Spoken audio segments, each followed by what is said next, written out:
सच्ची कृष्ण कथा की लेखिका रमा अग्रवाल की तरफ से आप सबको राधे राधे। आज हम श्रीमद् भगवत गीता की ज्ञान गंगा में बहते बहते 14वें अध्याय पर पहुंच चुके हैं और इस 14वें अध्याय का नाम गुणत्रय के विभाग है। गुणत्रय के विभाग का अर्थ है गुणों के विभाग। इस अध्याय को शुरू करने से पहले मैं कुछ 13वें अध्याय के बारे में दोबारा से चर्चा करूंगी, फिर हम इसके बाद 14वें अध्याय के बारे में बात करते हैं। और मैं 14वें अध्याय के निष्कर्ष के साथ साथ कुछ काम आने वाली बातें आपको बताऊंगी। हो सकता है कुछ बातें आप अपने जीवन में धारण कर लो तो आपके कुछ बातें काम आ सकें। पहले हम 13वें अध्याय के बारे में बात करते हैं। जो श्रीमद् भगवत गीता का 13वां अध्याय है उसका नाम है क्षेत्र और क्षेत्रज्ञ के विभाग। इसमें इस अध्याय में 3 बातों के बारे में बताया गया है। क्षेत्र और क्षेत्रज्ञ क्या है, प्रकृति और पुरुष क्या है, ज्ञान और ज्ञेय क्या है। सबसे पहले हम क्षेत्र और क्षेत्रज्ञ के बारे में बात करते हैं। यहाँ पर क्षेत्र हमारे शरीर को बताया गया है और क्षेत्रज्ञ जो इस शरीर को जानने वाला है। वैसे तो क्षेत्र खेत को कहा जाता है और क्षेत्रज्ञ किसान को कहा जाता है। जिस प्रकार किसान अपनी खेत में समय समय पर बीज बोता है, पानी डालता है, अच्छी खाद डालता है तो अच्छी ही फसल तैयार होती है। इसी तरह हम इस शरीर में जैसे अच्छे बुरे गुण डालते हैं वो हमारे संस्कार बनते हैं और यही संस्कार हमारा अगला जीवन तय करते हैं। इसलिए संगति का हमारे जीवन में बहुत महत्व बताया गया है, क्योंकि जैसी आपकी संगति होगी, जैसे आप जिन लोगों के साथ आप समय बिताएंगे, जैसा आप सोचेंगे, जैसा आप देखेंगे, वो आपके ऊपर बहुत असर डालता है और यही आपके अगले जीवन भी यही संस्कार आपके तय करते हैं। फिर जो दूसरा इसमें प्रकृति और पुरुष के बारे में आया है। प्रकृति ये एक माया देवी है जिसको आप देवी दुर्गा भी कह सकते हैं। ये प्रकृति और पुरुष शंकर और देवी दुर्गा के लिए आया है। और इनके जो ये भगवान की बनाई हुई, श्री कृष्ण की बनाई हुई जो सृष्टि है, इसमें पूरा योगदान प्रकृति और पुरुष का है। जो एक प्रकृति 2 प्रकार की होती है। एक प्रकृति तो जो हमें बाहर दिखाई दे रही है, जैसे जीव जंतु, पेड़ पौधे, नदी नाले, ये भी सब प्रकृति है। एक प्रकृति हमारे अंदर होती है जो हमारे अंदर गुण डालती है। हमारे अंदर सत्वगुण, रजोगुण, तमोगुण, ये प्रकृति के दिए हुए गुण हैं। फिर यही हमारे अंदर कई प्रकार के जिसको हम विकार भी डालती है, जिसको काम, क्रोध, मद, मोह, लोभ कहा गया है।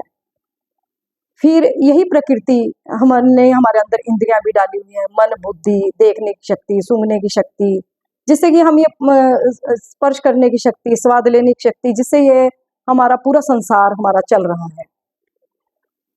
यह प्रकृति भगवान की फैलाई हुई एक शक्ति है जिसको माया देवी भी कहते हैं। फिर इसमें ज्ञान और ज्ञेय के बारे में बात आती है। जो इस शरीर को जान ले कि यह शरीर अलग है और आत्मा अलग है और हमें इस शरीर में बैठी हुई आत्मा के कल्याण के लिए कार्य करना है। शरीर को तो हम पानी से भी स्वच्छ कर सकते हैं, लेकिन जो आत्मा है इसका कल्याण केवल भजन के माध्यम से हो सकता है। और जो यह आत्मा बार बार जन्म ले रही है, जो हमें आत्मा को शरीर मिलता है, जो यह शरीर कर्म करता है, उस कर्मों के आधार पर आत्मा को फिर से नया नया जन्म लेना पड़ता है। तो जो ज्ञानी लोग हैं, जिन्हें ज्ञान प्राप्त हो जाता है, वह अपनी आत्मा के कल्याण के बारे में सोचते हैं। यही ज्ञान है और जिसको यह ज्ञान प्राप्त हो जाए वही ज्ञानी है। अब हम 14वें अध्याय के बारे में बात करते हैं। 14वें अध्याय का नाम गुणत्रय के विभाग है। प्रकृति ने 3 गुण हमारे अंदर डाले हुए हैं, सतोगुण, रजोगुण और तमोगुण। सारे के सारे प्राणी इन 3 गुणों से बंधे हुए हैं। ये 3 गुण हमारे अंदर है। जो व्यक्ति सतोगुण में कार्य करता है वह तो एक प्रकार से ज्ञान और प्रकाश में कार्य करता है और उसे अपने इस गुण के कारण सुख शांति प्राप्त होती है। जो रजोगुण में कार्य करता है वह निरंतर कर्म करने में लगा रहता है। वह कई बार अच्छे अच्छे कर्म भी करता है, परंतु कर्म करते हुए वह हर कर्म के साथ फल की इच्छा रखता है। जो तमोगुणी है वह अज्ञान में रहता है, अंधेरे में रहता है, वह अपना जीवन प्रमाद, आलस्य, सोने में, इन चीजों में बिता देता है, वह मोहग्रस्त होता है। जो सतोगुणी व्यक्ति होते हैं, क्योंकि उन्होंने हमेशा अच्छा कार्य किया होता है, तो वह जब उनकी मृत्यु होती है तो उन्हें निर्मल स्वर्ग मिलता है। निर्मल स्वर्ग का मतलब है वहाँ हर जगह वहाँ हर जो वहाँ की जगह है वो निर्मल ही निर्मल होती है, वहाँ के लोग निर्मल होते हैं और उसे वहाँ पर सुख मिलता है। जो रजोगुणी व्यक्ति होते हैं, जिन्होंने निरंतर कर्म किया होता है, यहाँ पर आकर कुछ अच्छे कर्म भी करते हैं, परंतु वे कर्म करते हुए फल की इच्छा रखते हैं। तो जो रजोगुणी टाइप के व्यक्ति होते हैं, जब उनका दोबारा जन्म होता है तो कई बार उन्हें रुपए, पैसे, इन चीजों की कोई कमी नहीं होती। उनके घर परिवार में भी सब कुछ होता है, परिवार में बच्चे, सुख सुविधा सब कुछ होती है, परंतु उनके अंदर संतुष्टि नहीं होती, संतोष नहीं होता, उन्हें संतोष रूपी धन नहीं मिला होता, क्योंकि उनके अंदर पिछले जन्मों में जो उन्होंने अच्छे कर्म किए थे, उनके अंदर फिर उसके फल को प्राप्त करने की कामना लगी हुई थी। इस कारण कई बार आप कुछ लोगों को देखते हैं कि उनके पास सब कुछ होता है पर उनके पास संतोष नहीं होता। ये उसी टाइप के लोग होते हैं, क्योंकि जो पिछले जन्मों में अच्छे कर्म तो करते हैं और कर्म करते हुए जो फल की इच्छा रखते हैं, तो इस जन्म में उनको, दूसरे जन्मों में उनको सब कुछ मिलता है परंतु संतोष नहीं मिलता, वे संतुष्ट नहीं रहते। फिर जो तमोगुणी व्यक्ति हैं, क्योंकि उन्होंने अपना जीवन आलस्य, प्रमाद में बिताया होता है, तो वह पशु योनि में जाते हैं। उन्हें वह कोई ना कोई पशु योनि बिताते हैं। फिर यहाँ पर अर्जुन पूछते हैं, क्या इन गुणों से परे जाया जा सकता है, या कौन कौन व्यक्ति, कैसे पता लगे कि हम इन गुणों से परे चले गए। भगवान कहते हैं, वैसे तो हमें अपने ज्ञान से पता लग जाता है कि हम किस टाइप के, जिससे ये ज्ञान हासिल हो जाए वह उसको पता लग जाता है कि वह किस टाइप का जीवन बिता रहे हैं, वह सतोगुण में है, रजोगुण में है, तमोगुण में है। परंतु यह तीनों ही गुण मनुष्य को बांधने वाले हैं, यह तीनों ही गुण बांधते हैं और इन्हीं गुणों के कारण मनुष्य को बार बार जन्म लेना पड़ता है। क्योंकि जो सतोगुण में भी रहते हैं वह भी कहीं ना कहीं सुख की कामना करते हैं, और जो उनकी ये कामना है यही उनको फिर से जन्म लेने पर मजबूर करती है। ये प्रकृति के तीनों गुण ही मनुष्य को बांधते हैं।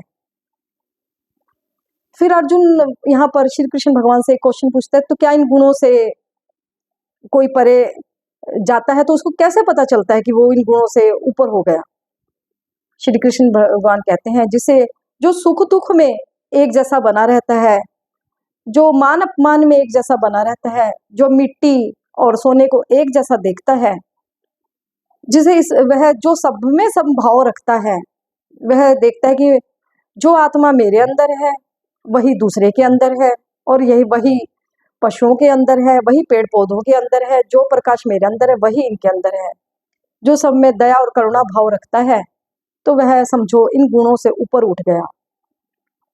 और जो मेरी अनन्य भक्ति करते हैं, अनन्य भक्ति करते हुए निरंतर मेरा चिंतन करते हैं, बस वो यहीं से मोक्ष पद का अधिकारी हो जाता है। मेरे मोक्ष पद पर करोड़ों में से कोई व्यक्ति पहुंचता है, चाहे वह सतोगुणी है, चाहे वह रजोगुणी है, तमोगुणी है, लेकिन मेरे मोक्ष पद पर केवल 2 प्रकार के व्यक्ति ही पहुंच सकते हैं। या तो जिसने भगवान के साथ कोई ना कोई संबंध बनाया हुआ है, कोई ना कोई रिश्ता बनाया हुआ है, आप भगवान के साथ कोई ना कोई रिश्ता बनाते हैं और सच्चे मन से वो रिश्ता निभाते हैं। जैसे आपका एक साथ एक कोई संसारिक रिश्ते हैं, आप अपने पुत्र के साथ निभाते हैं, पति के साथ निभाते हैं, प्रेमिका के साथ निभाते हैं, कोई भी रिश्ता है जो सच्चे भाव से निभाते हैं, वही अगर आप परमात्मा के साथ रिश्ता बनाओगे तब भी आप, भगवान आपको मोक्ष पद पर पहुंचा देंगे। या भगवान के मोक्ष पद पर जाने के लिए जो दूसरा उपाय है वह निरंतर भगवान का चिंतन है, भगवान से प्रेम करना है, शुद्ध भक्ति करना है, और हमारा लक्ष्य सारी कामनाओं से हटकर केवल भगवत प्राप्ति होना चाहिए। और उसके लिए सबसे आसान साधन भगवान का नाम जप है, भगवान का नाम जप है।